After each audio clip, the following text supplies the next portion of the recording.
presidente em exercício, Capiberibe, meu amigo querido, governador de uma verdadeira revolução na floresta, que nós procuramos narrar e contribuir, meu amigo Paulo Paim, presidente dessa comissão, que quero lembrar que não apenas fizemos aquela missão na África juntos, mas escrevemos juntos praticamente todo o capítulo 7º da Constituição brasileira, que é o direito dos trabalhadores, que foi, a duras penas, conseguimos ampliá-los, e alguns desses direitos, alguns desses dispositivos até hoje não foram aplicados.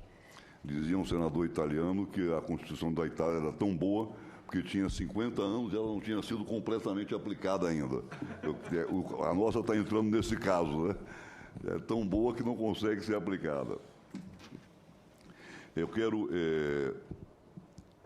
compartilhar um pouco aqui de uma visão que talvez não conhecida com a da maioria. Eu quero, já que os fatos da ditadura, a composição foi bem rememorada, muito bem colocada por todos, eu gostaria de pegar dois momentos só. O nascimento e a morte dessa ditadura, né? Gostaria de me fixar mais nesses dois pontos, até para atender a essa visão que rememorar não é olhar pelo retrovisor. Rememorar serve para olhar para frente. É muito importante para olhar para diante, né? E vou, se puder, se tiver com o ministro Jacques Wagner, vou transmitir a ele essa sua boa recomendação, que o retrovisor é uma peça muito importante do automóvel. Mas eu queria lembrar aqui que eu não considero que tenha sido o golpe militar tenha sido apenas um golpe militar, tenha sido uma quartelada. Eu compartilho da ideia de que havia uma revolução em marcha, havia uma revolução democrática, uma revolução talvez social-democrática em marcha, desde Getúlio, passando por Juscelino e principalmente com Jango, quando esse processo se acentuou muito com a campanha pelas reformas de base, que eram reformas revolucionárias, tão revolucionárias que até hoje não foram realizadas. A reforma urbana, a reforma agrária, até hoje estamos nos devendo essas reformas, né? E isso estava num processo acelerado. Realmente o país caminhava não para uma ditadura anarco-sindicalista, mas para um processo de transformação bastante significativo. Eu quero compartilhar aqui com o que o Benjamin disse, quer dizer, que país seria esse se não houvesse o golpe militar? Com certeza um país muito mais avançado. Com certeza muitos dos gargalos teriam sido resolvidos naquela época. Então, eu penso que o que nós vivemos em 64 foi uma contra-revolução. Foi realmente uma contra-revolução profunda, planejada, com pensamento, com projeto. Não foi uma quartelada simples como pretendiam alguns militares até. Aquele que disse que era uma vaca fardada, que pretendia dar isso mesmo, que pretendia derrubar o governo de Jango e implantar rapidamente e reestruturar a democracia. Mas não foi. Havia por trás deles, havia um Golbery, havia um Geisel, havia um pensamento político que se revelou logo no começo do golpe militar e da ditadura civil-militar, na minha opinião. Porque Golbery do Couto e Silva teve tanta importância quanto Otávio Gouveia de Bulhões, e começaram a ditadura começou a executar um projeto de transformação contra-revolucionária. A primeira coisa que ela fez foi quebrar a estabilidade a estabilidade no emprego, porque era fundamental quebrar essa estabilidade para possibilitar a venda das empresas brasileiras às multinacionais. A estabilidade no emprego era o principal obstáculo da venda de empresas brasileiras para o avanço do capital estrangeiro no Brasil. Um avanço que tinha bem diferenciado daquilo que Juscelino fez. Juscelino, também no processo de benesses para o capital estrangeiro, deu ao capital estrangeiro, a indústria automobilística, um mercado. Abriu uma indústria e fechou o mercado. Foi uma beleza, porque dá uma reserva de mercado fantástica como essa a determinadas 5 ou 6 grandes empresas. Mas, em compensação, possibilitou o crescimento de uma indústria de acessórios, de equipamento, de fábrica, que realmente foi uma contribuição extraordinária para a economia. Mas o golpe de 64 fez o contrário. Qual foi a próxima atitude logo adiante? A primeira coisa que ele fez de essencial, ele desmontou a nossa matriz energética e a nossa matriz de transporte. Desmontou. Ele inviabilizou, em 2 anos, ele inviabilizou as ferrovias e possibilitou a esse rodoviarismo louco que consome os recursos brasileiros e possibilitou, e aí entra com força, essa que é hoje que espanta a todos, etc., mas entra com força o reino das empreiteiras, construindo estradas, etc. Quer dizer, paralelamente a isso, num país que tem 8.000 quilômetros de costa, né, eles desmontam a navegação de cabotagem. Por quê? Porque precisavam desmontar uma coisa que chamava PUA, Pacto de Unidade e Ação, entre os sindicatos dos trabalhadores ferroviários, dos trabalhadores portuários e dos aeroviários. Era o PUA. Era essa desmontagem da nossa matriz de transporte, que era fundamental, foi essencial também para a desmontagem da matriz energética, né? Então, eles executaram um projeto detalhadamente. A política de Otávio Gouveia de Bulhões e de Roberto Campos foi uma coisa muito bem pensada, muito bem trabalhada. Não se pode dizer que os militares chegaram ao poder sem ter o que fazer, sem ter pensado nada. Eles tinham aquilo preparado. Tinha alguns caras que pensavam que acreditavam que era passageira, mas eles sabiam que não era, insisto, que não era meramente militar, era civil, talvez até mais civil do que militar. Golbery Couto Silva saiu do Exército diretamente para ser presidente no Brasil da Dow Chemical, né? Que chegou na Bahia, chegou a reservar, chegou a ter a sua mina de salgema, ela é uma área cercada com a aquiescência do senhor Antônio Carlos Magalhães, os dois viviam em comum acordo, e fecharam um território brasileiro que só podia entrar em Matarandiba. Os moradores de Matarandiba só podiam entrar na sua cidade se tirassem uma carteira de identidade na Dow Chemical na Pituba, em Salvador. Quer dizer, foi um processo desnacionalizante, foi um processo profundamente estruturante de uma nova ordem econômica e financeira. Foi quando os bancos adquiriram uma importância gigantesca na economia, financiarizou-se a nossa economia brutalmente. Eu quero dizer isso, que isso tem a ver também com o fim da ditadura. O que a ditadura, lamentavelmente, não terminou, não foi derrotada pelas forças heróicas, de muita coragem, de muito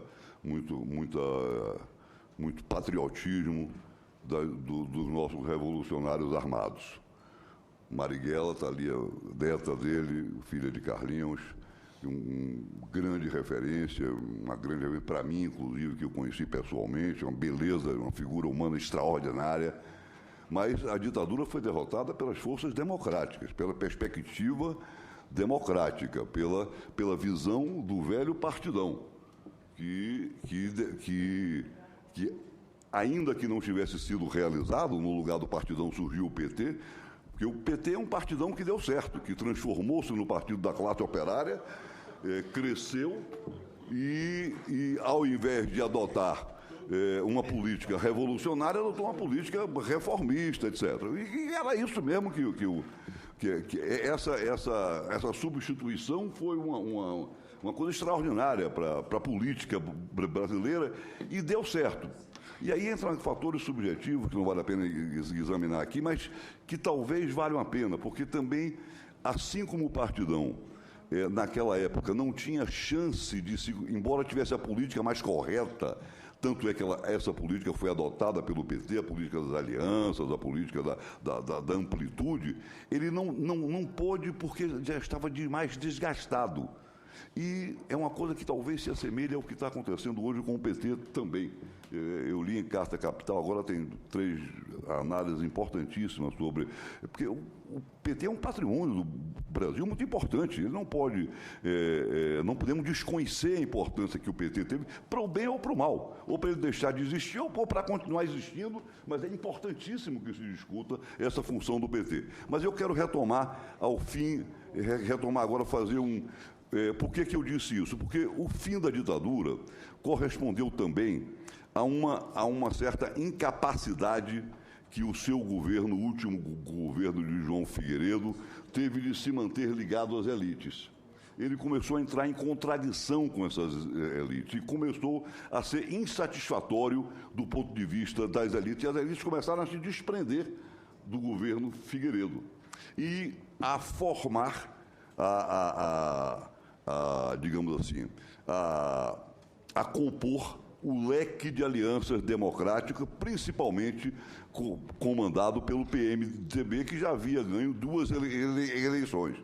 Nós não podemos dizer que nós vivemos uma ditadura militar clássica, de repressão total, absoluta, porque não é verdade. Nós tivemos ditadura terrível, desumana, brutal, mas tinha oxigênios, tinha áreas de oxigênio onde ela se beneficiava e se beneficia até hoje. A questão da impunidade está muito vinculada a essa história da permissão, da concessões democráticas que ela fazia.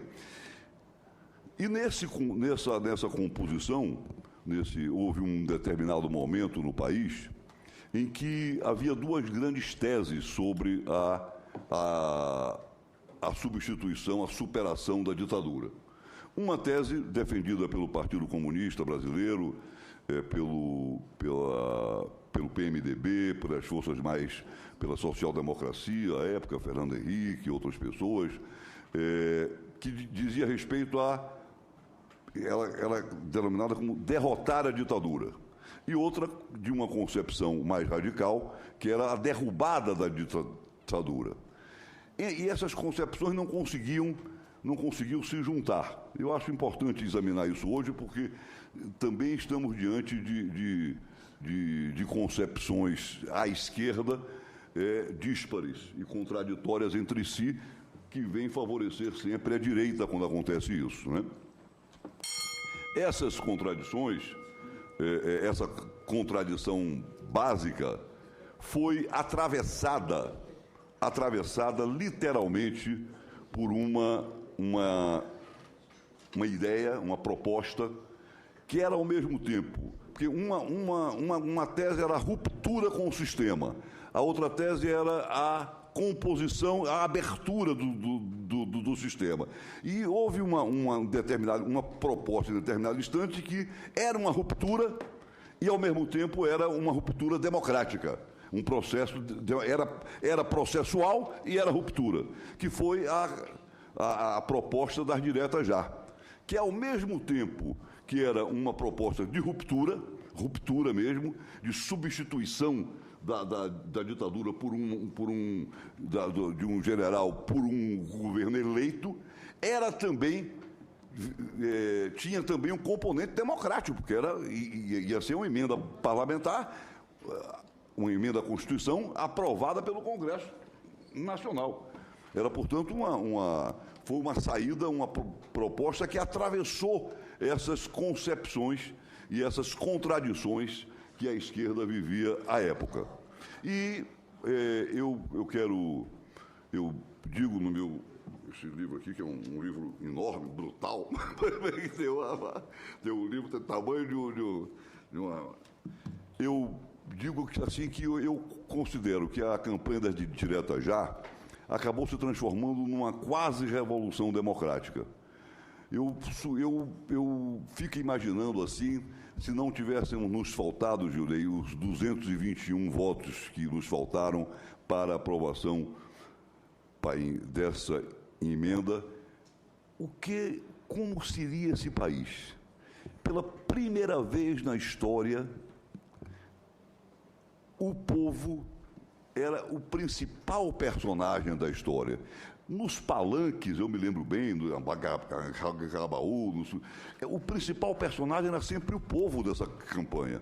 Por mais que ela tenha sido, digamos, turbinada pela propaganda, pelo apoio dos governos estaduais, mas era o povo o principal personagem. E isso tinha um significado histórico impressionante. Pela primeira vez na história brasileira, o povo estaria dando às elites o direito de ser votado, ao contrário do que sempre aconteceu, do que aconteceu, continua acontecendo, das elites concederem ao povo o direito de votar. Eu acredito que teria um caráter de refundação do Brasil, e isso seria, qualquer que fosse o presidente eleito, depois de uma eleição conquistada pelo povo em praça pública, teria um caráter transformador muito mais profundo. Eu creio mesmo que essa... E eu quero lembrar aqui de como o regime se mobilizou para isso. De como o regime se mobilizou, que ele combinou a força de comunicação da direita, que era a Rede Globo, a Veja, etc., combinando com a força militar. Brasília foi cercada no dia da eleição, era preciso garantir aos parlamentares que iam votar contra as diretas ou iam se ausentar, que eles não seriam retaliados. E o general Nini foi para lá com a chibata dele, etc., aquela presepada toda.